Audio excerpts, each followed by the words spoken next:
सबसे पहले तो आप सबको मेरी तरफ से राधे-राधे और एक प्यारा सा धन्यवाद जो आपने मेरी पिछली वीडियो को इतना ज़्यादा प्यार दिया था। आप सभी के उसी प्यार के कारण मैं लेकर आ चुका हूँ आप सबके लिए एक नई वीडियो।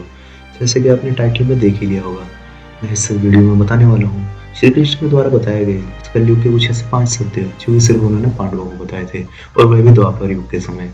इस सब की शुरुआत तब से होती है जब पांडव अपना सब कुछ जुए में गवा चुके थे। सब कुछ अपना सब कुछ गंवाने के बाद उनके हिस्से में सिर्फ वनवास ही आया था, तो इसी के कारण उन्हें वनवास जाना पड़ रहा था। तो इसकी शुरुआत में युधिष्ठिर श्री कृष्ण से पूछते हैं कि द्वापर युग के खत्म होने में अब कुछ ही समय बचा है, तो इसके बाद जो जिस युग की शुरुआत होगी या उसके बारे में कुछ बताएं। वो युग कैसा होगा, उसमें आने वाले लोग कैसे होंगे, उस सब के बारे में हमें संक्षेप में बताएं। उत्तरार्थ श्री कृष्ण ने युधिष्ठिर से कहा कि तुम पांचों पांडव मिलकर वनवास चले जाओ और वनवास में जो भी कुछ तुम्हें दिखे उसके बारे में आके मुझे जरूर बताना।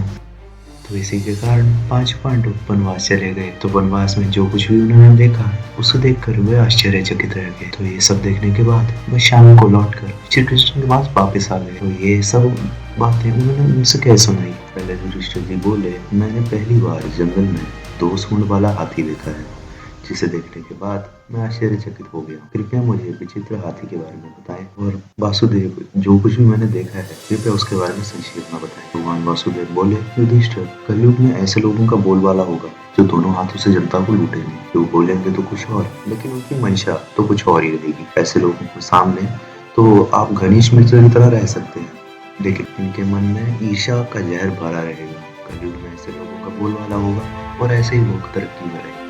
अगला सवाल अर्जुन का था। अर्जुन ने बताया कि उन्होंने एक विचित्र पक्षी को देखा है जिसके पंखों पर वेद की ऋचाएं लिखी हुई थी, किंतु वह एक मुर्दे का मांस का सेवन कर रहा था, जिसे देखकर वह आश्चर्यचकित हो गए। अर्जुन की इस बात को सुनने के बाद श्री कृष्ण बोले, हे अर्जुन, कलयुग में ऐसे लोगों का बोलबाला होगा जो दूसरों की नजर में बहुत ही ज्ञानी और धार्मिक प्रतीत होंगे, लेकिन वास्तव में उनके मन में सिर्फ छल और कपट ही भरा रहेगा। ऐसे लोग दूसरों की संपत्तियों का हरण करेंगे, दूसरों को लूटेंगे और उन्हें ठगेंगे। तीसरा सवाल भीम का था। भीम ने पूछा कि हे वासुदेव, मैंने जो देखा है वह भी विश्वास करने योग्य नहीं है। मैंने देखा है कि एक गाय अपने बछड़े को इतने स्नेह से चाट रही थी कि उसका बछड़ा लहूलुहान हो गया।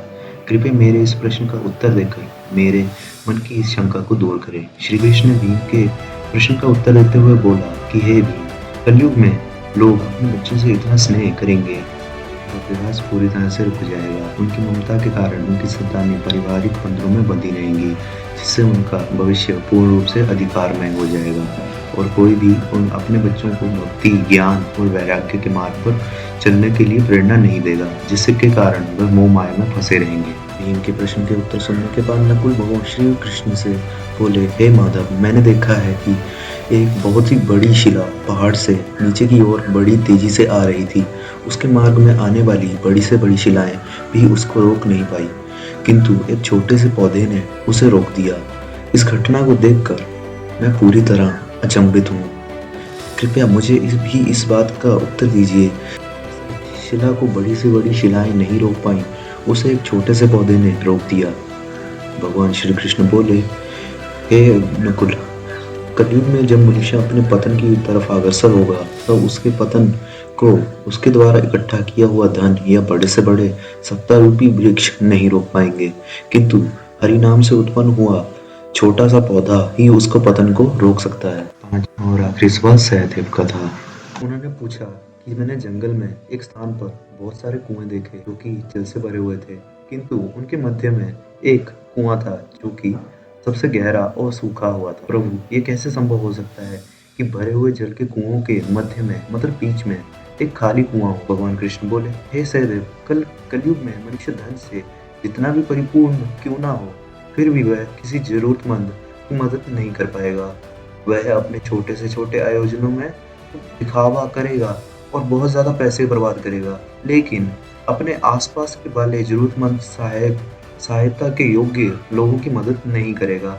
धनवान व्यक्ति गरीब व्यक्तियों का उपहास उड़ाएगा और उनकी मदद नहीं करेगा, चाहे वो कितना भी सगे संबंधी ही क्यों ना हो। कलयुग में कहीं तो अन्न ज्यादा होने की वजह से सड़ रहा होगा और कहीं मनुष्य भूख से मर रहा होगा। इसलिए सहदेव, तुम्हें जल से भरे कुएं यानी धनवान लोगों के बीच मैं एक सूखा कुआं यानी जरूरतमंद गरीब दिखाई दिया होगा।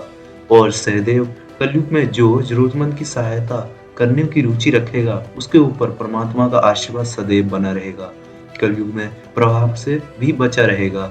यह वो कलयुग के 5 सत्य हैं जो भगवान कृष्ण ने पांडवों को महाभारत काल में बताए थे और आज ये समय में पूर्ण रूप से सत्य हैं।